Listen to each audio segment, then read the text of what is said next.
Bonsoir tout le monde, on est aujourd'hui le vendredi 6 février et je vous retrouve pour une petite suite de vidéos, de vlogs. Aujourd'hui ça a été mon jour de congé et j'ai vraiment pas fait grand chose, mis à part du ménage, une petite sortie chien. On avait aussi un rendez-vous avec mon copain. J'ai un tout petit peu bouquiné et j'ai un tout petit peu procrastiné également. Ça fait du bien de temps en temps de pouvoir se poser et vraiment je crois que j'en avais réellement besoin. Alors j'ai lu jusqu'à la page 250 du Michael Christie, Lorsque le dernier arbre. Je suis actuellement dans la temporalité des années 30 puisque ce livre s'effectue sur 3 temporalités. On est en 2000 et quelques, 2038, en 1930 et aussi en 2007 il me semble. Donc on a connu sur Terre le grand dépérissement où les êtres vivants, notamment les arbres, ont péri. Et en 2038, notre protagoniste, Jacinda je crois, elle travaille dans une réserve naturelle d'arbres où les gens peuvent observer les arbres puisque ces derniers ont disparu de la surface de la Terre et c'est un des rares endroits où on peut encore les observer. Elle travaille dans une sorte de parc national où elle fait des visites guidées. Là actuellement je suis dans les années 30, on fait un bond en arrière avec d'autres personnages, donc des ancêtres probablement de Jacinda, mais je n'en suis pas réellement sûre. Il va y avoir une fuite, une fuite avec un bébé. C'est assez intéressant, mais c'est vrai que j'ai eu énormément de mal à rentrer dans cette lecture parce que l'écriture est sublime, il y a énormément de personnages, les personnages sont très travaillés, le texte est très travaillé, la traduction est merveilleuse. Mais pour moi, ça a été peut-être un peu trop exigeant pour maintenant. J'ai très peu de temps à consacrer à la lecture et je vous avoue que ce livre, je me le traîne depuis début janvier, quasiment. Et l'objectif d'aujourd'hui, ce serait d'arriver à la page 400. Je vais donc continuer ma lecture et je vais vous en parler un petit peu plus tard.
Salut, je vous retrouve pour la suite de ce vlog. On est aujourd'hui le lundi 16 février et j'ai beaucoup de choses à faire cet après-midi parce que la maison est dans un désordre catastrophique.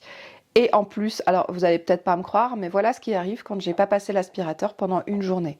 Vous voyez ça? Ça c'est des poils de chien. Et ben ça, il y en a absolument partout, partout, partout. Voilà. Donc hier, j'ai pas passé l'aspirateur parce que j'étais très fatiguée. Je suis rentrée à la maison comme aujourd'hui, là, dans l'après-midi. Et en fait, je me suis juste endormie dans le canapé.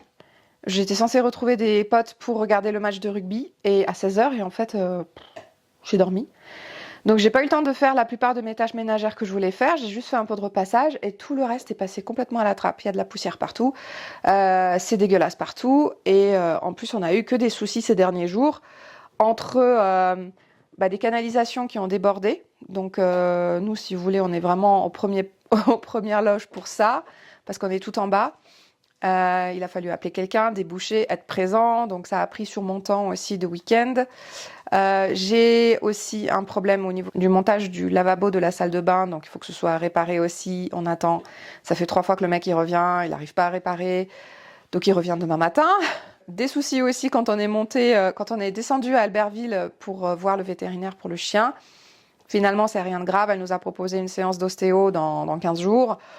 Dans quelques jours quoi, mais pour l'instant il neige tellement que je ne retourne pas à Albertville, je ne prends pas ma voiture, c'est mort, ça n'arrête pas de neiger, il y a eu 20 cm de neige cette nuit, là ça continue, j'ose même pas aller courir tellement il y a de neige. Voilà, on est parti faire des courses en plus, acheter les croquettes pour chien et tout, et quand on remontait vers 18h30, la cata, on n'arrivait plus à monter la route, ça venait de commencer de bien neiger.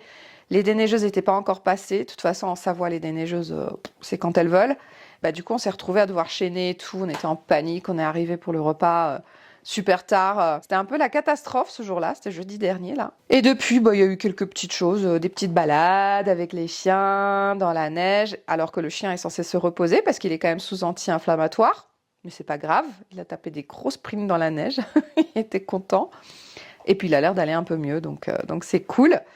Moi, pour ma part, cet après-midi, ça va être ménage, parce que vraiment, je peux plus voir cet intérieur. Et au détriment, forcément, de tout le reste. C'est-à-dire, certainement, encore une fois, la lecture. Tu veux sortir, mon doudou? Tu veux sortir, mon bébé? Tu vas aller promener? Tu veux aller promener, oui? Oh, oui, tu veux promener? Tu veux balader, mon amour? Oui, tu veux mettre le manteau? Tu veux sortir? Tu veux mettre le manteau? Tu veux sortir? Tu veux sortir également? Ouais? Tu aimerais sortir? Tu veux sortir aussi, toi? Oui. Je suis toujours dans Michael Christie. Lorsque le dernier arbre, j'ai fini par enlever cette jaquette parce qu'elle commençait à vraiment beaucoup s'abîmer. Et j'ai bientôt terminé. Donc, je vais essayer de terminer cet après-midi. Donc, je suis arrivée à la page 476 parce que j'ai eu le temps de bouquiner un petit peu dans le bus également. Et effectivement, c'est une histoire intergénérationnelle, c'est une histoire de famille et on passe énormément de temps, genre quasiment la moitié du livre, on le passe dans les années 30 avec un personnage assez particulier. Il est question d'un bébé aussi, mais je ne veux pas vous en dire plus. Voilà, de révélations, de secrets de famille, etc., etc. Toujours sur fond quand même d'écologie puisque on nous ramène toujours vers les arbres, puisque les arbres sont décimés. Donc ça c'est assez intéressant, mais c'est vrai que c'est pas du tout la lecture que je voulais faire en ce moment. Et vraiment, je pense que je vais arrêter de me forcer à lire des livres parce que quand ça veut pas, ça veut pas. C'est que t'es pas dans le mood. J'ai besoin de choses beaucoup plus légères et beaucoup plus courtes actuellement. Du moins plus légères, donc je pense que derrière je vais sortir un gros policier qui va me faire plaisir. Salut tout le monde, je vous retrouve aujourd'hui le vendredi 20 février pour clôturer ce vlog. Tout simplement parce que je me rends compte que tout le contenu de ce vlog a été relativement décousu et que c'est probablement parmi les vlogs que j'ai fait le vlog le plus inintéressant. Donc je m'en excuse. On va donc écourter un petit peu cette vidéo, quitte à ce qu'elle dure moins de 20 minutes. C'est pas bien grave. J'ai bel et bien terminé ma lecture de Michael Christie, qui a été au final une lecture mitigée et c'est dommage parce que des fois on rentre dans une lecture sans rien en savoir. Et on est admirablement surpris, voire c'est des coups de cœur, justement parce qu'on savait rien au début. Et puis parfois, c'est exactement l'effet inverse. On commence une lecture, on ne sait rien de ce qui va se passer. Et puis finalement, on a des attentes peut-être. et on est mais méga déçus quoi. Donc c'est ce qui est arrivé avec Michael Christie. Pourtant c'est une lecture splendide, c'est une très belle écriture, franchement il y a tous les éléments, mais de temps en temps, en particulier dans la littérature dite contemporaine, même si là on peut un peu parler d'anticipation, finalement je m'attendais pas à ça et plus grande a été ma déception. Donc j'ai hâte de vous en parler en point lecture, mais sincèrement je ne sais pas trop ce que j'aurais d'intéressant à en dire étant donné que je ne me suis pas moi-même intéressée réellement à cette lecture. Du coup, je suis revenue vers mes amours, à savoir un Don Winslow, et alors je ne m'attendais pas non plus à ça, puisque Le Prix de la Vengeance, c'est certainement pour l'instant son livre le plus violent que j'ai eu à lire.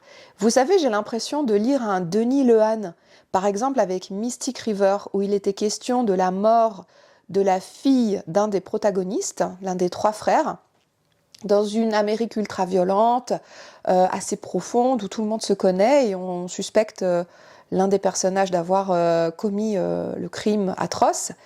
Ici, avec Don Winslow, on est un peu dans ce même paramètre, puisque nous sommes à la Nouvelle-Orléans, dans une époque plutôt contemporaine, je dirais, années 90, avec une opératrice qui s'appelle Eva McNabb, qui travaille pour le 911 et qui prend les appels de détresse de toutes les choses abominables qui peuvent se passer dans les quartiers de la Nouvelle-Orléans, les cambriolages, les violences conjugales, les accidents de voiture, les appels de détresse, etc. Donc c'est elle qui gère tout.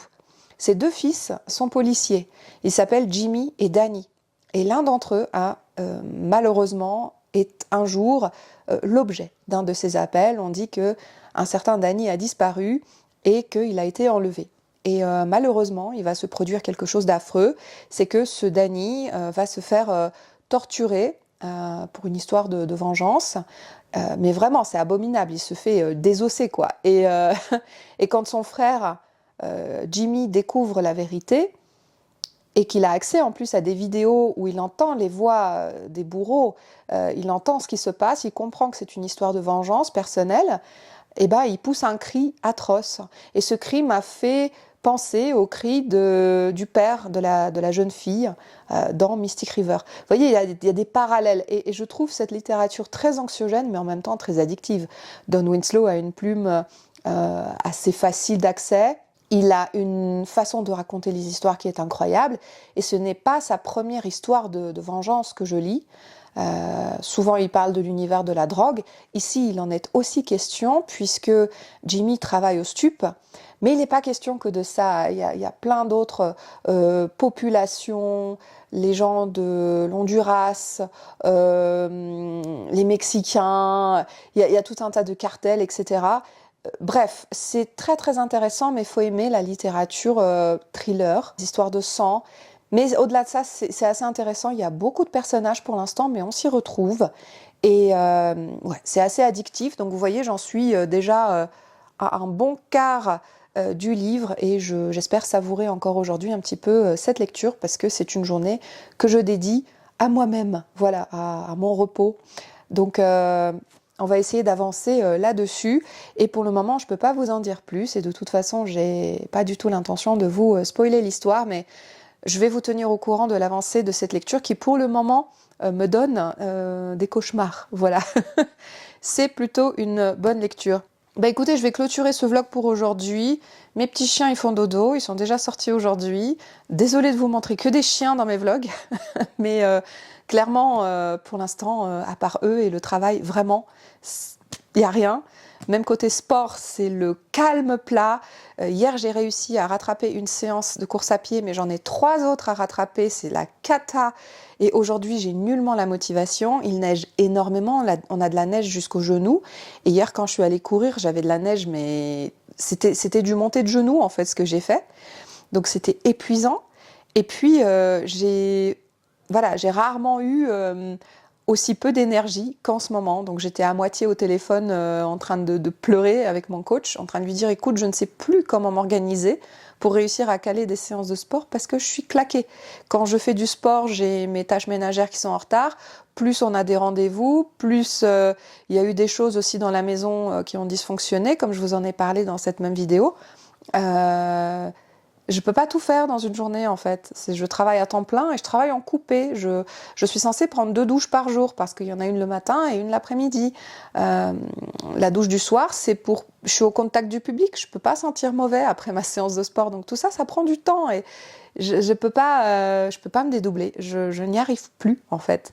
Donc voilà, désolée de me plaindre, mais c'est juste que voilà, j'essaye de trouver une bonne organisation pour ma vie. Peut-être je peux changer 2-3 petites choses. J'aimerais beaucoup aller courir tôt le matin, mais il y a grave du verglas. Et puis j'ai une séance de course à pied que juste je ne peux pas faire actuellement parce que je suis censée courir vite, mais je ne veux pas me casser un genou à m'étaler sur l'asphalte en fait.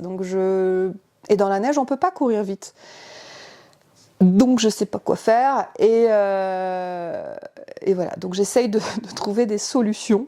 Peut-être, mais j'ai peut-être une solution, c'est de monter à la station, aller faire du tapis. Je vais peut-être faire ça. Bref, en tout cas, je vais continuer à réfléchir à la question. Et je vous retrouve dans une prochaine vidéo qui sera un petit point lecture. Et vous allez voir que là, c'est le champion du retardataire des points lecture. Alors, je vous en dis pas plus et je vous retrouve à la prochaine vidéo. À toutes!